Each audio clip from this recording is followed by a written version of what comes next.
been putting in hours for a pay rise. Gonna get there, have faith, right? Nothing in life happens overnight as much as I... Hey everyone, how's it going? This is Hamish from Phoenix Sound Recording Studio. Today, I want to talk to you about location recording, some of the pitfalls with location recording in remote areas, and some of the workarounds that I've used in the past that might work for you, and kind of some of the creative ways that you can just get around dealing with the natural environment that you were recording in.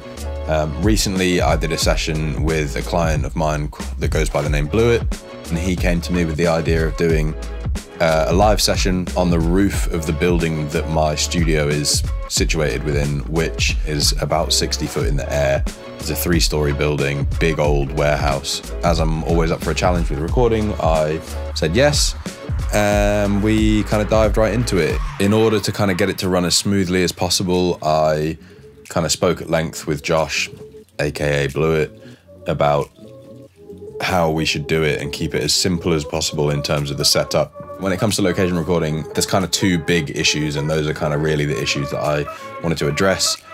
One, and probably the main one before even any recording or anything else comes into it, is power. It was my laptop and my interface, which I should mention I was using the ID44 specifically for this. I'll go into a little bit more detail as to why, but that was the interface I was using with my laptop. These were both running off one power pack, and then everything else that we were using was running off the other. So that's issue number 1, is power. If you're looking to do any sort of remote recording or location recording or anything like that, before you even think about microphone lists and input lists and all the rest of it, you need to think about how you're going to power it, because obviously powering anything with a fuel generator, not only does it generate the power, but it also generates the noise of the engine and the generator itself running, which means that even if you've got that running, you're then going to have to be far enough away from it so that you're not getting any spill from the generator. So try and find something silent. That's, yeah, the first thing, silent and reliable, and that'll put you in a pretty good position to record. Other than that, the only other major issue that you will find is tackling environmental changes and well, just nature in general. In our example, you will see that we were pretty high up with absolutely nothing protecting us from the wind or anything else that may have occurred that day. Wind was kind of the biggest one for us. That is where these came in. These are exactly what they look like. They're just a bit of acoustic foam that I have cut a hole out in one, well, through the dead middle of it. So it's a square of acoustic foam with a hole cut in the middle of it. The microphone goes through the hole, and then I've just wrapped it around with a bit of duct tape, and that essentially shields the capsule of the microphone from spill noise coming from any other direction. These I make for the studio because they essentially stop hi-hat spill into my snare mic, and they stop cymbal wash and stuff into my kind of close mics on toms and snare and stuff like that. So they're a vital part of my production in regards to studio recording, and actually did exactly what I needed them to on top of the roof. We used the ID44. The reason being is that it's a small portable interface, so it's not too much to carry. It's also incredibly powerful, and it has 4 inputs. My plan was to just do kick, snare and hi-hats, and just a single kick in mic, single snare top mic, and obviously the hi-hat microphone. And then on top of that, obviously Josh rapping, he needed to have his microphone. So ID44 was great for that because it was just powerful, it's robust, it puts out exactly the kind of clarity that I want. It also has the padding system and the roll-off system on every single channel, which is great, especially when you're dealing with things like wind noise or road noise and road rumble and stuff like that as well. Now, obviously, based on the position that we were in, we weren't afraid of having some of the road noise because it kind of gives a bit more context to where we were, but at the same time, if a truck pulls off or a bus or something and it's got a lot of low end that carries up to the roof, then we're going to have an issue. So the roll-offs were really ideal for that. So yeah, it was kick channel 1, snare channel 2, hi-hat channel 3, and then vocal channel 4.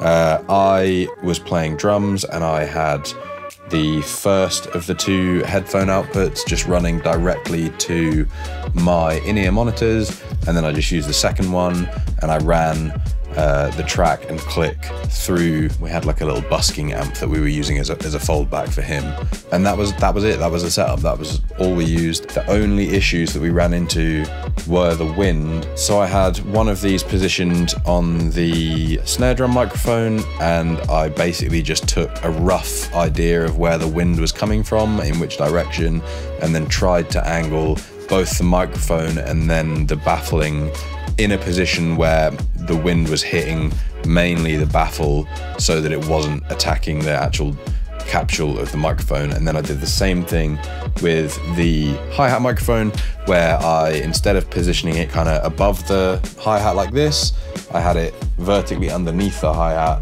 which made more sense than if it was like this and a gust of wind came in and hit the hi-hat and jumped back up, deflected back up, it was just going to go straight into the microphone. Whereas if it was underneath the hi-hat and also close enough, the baffle, let's just use this as an example. So your microphone is inside the baffle.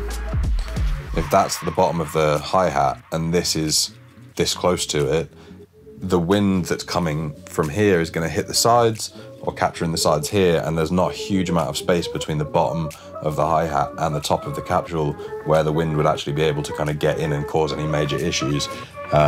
So yeah, that's why I positioned it there.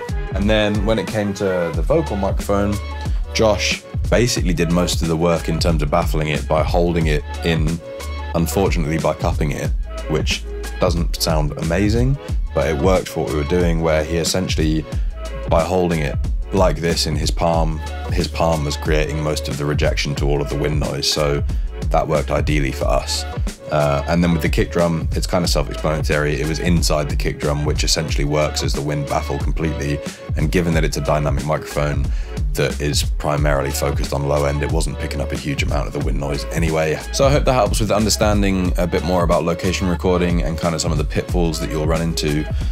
Just remember that the power is kind of the most important thing. You can't really afford to run anything on something that isn't putting out enough power to run those devices. Trying to find something that's completely uninterrupted and works constantly for a long period of time and works quietly or silently is the most important thing that you can do. Otherwise you're gonna absolutely tear your hair out trying to remove noise. Other than that, just pay attention to your environment and the noises that are around you and try and plan accordingly for that. Been putting in hours for a pay rise, gonna get there, have faith, right? Nothing in life happens overnight as much as I'd like it to. Now I'm reaching goals with these rhythmic pros, learn more lessons than a teacher knows. Feeding thoughts just to watch them grow, not as much as I'd like them to. Here I go, now I'm grafting again, not trying to pretend that I do this with ease. Locked in a place where I don't have much, but I don't need much, just give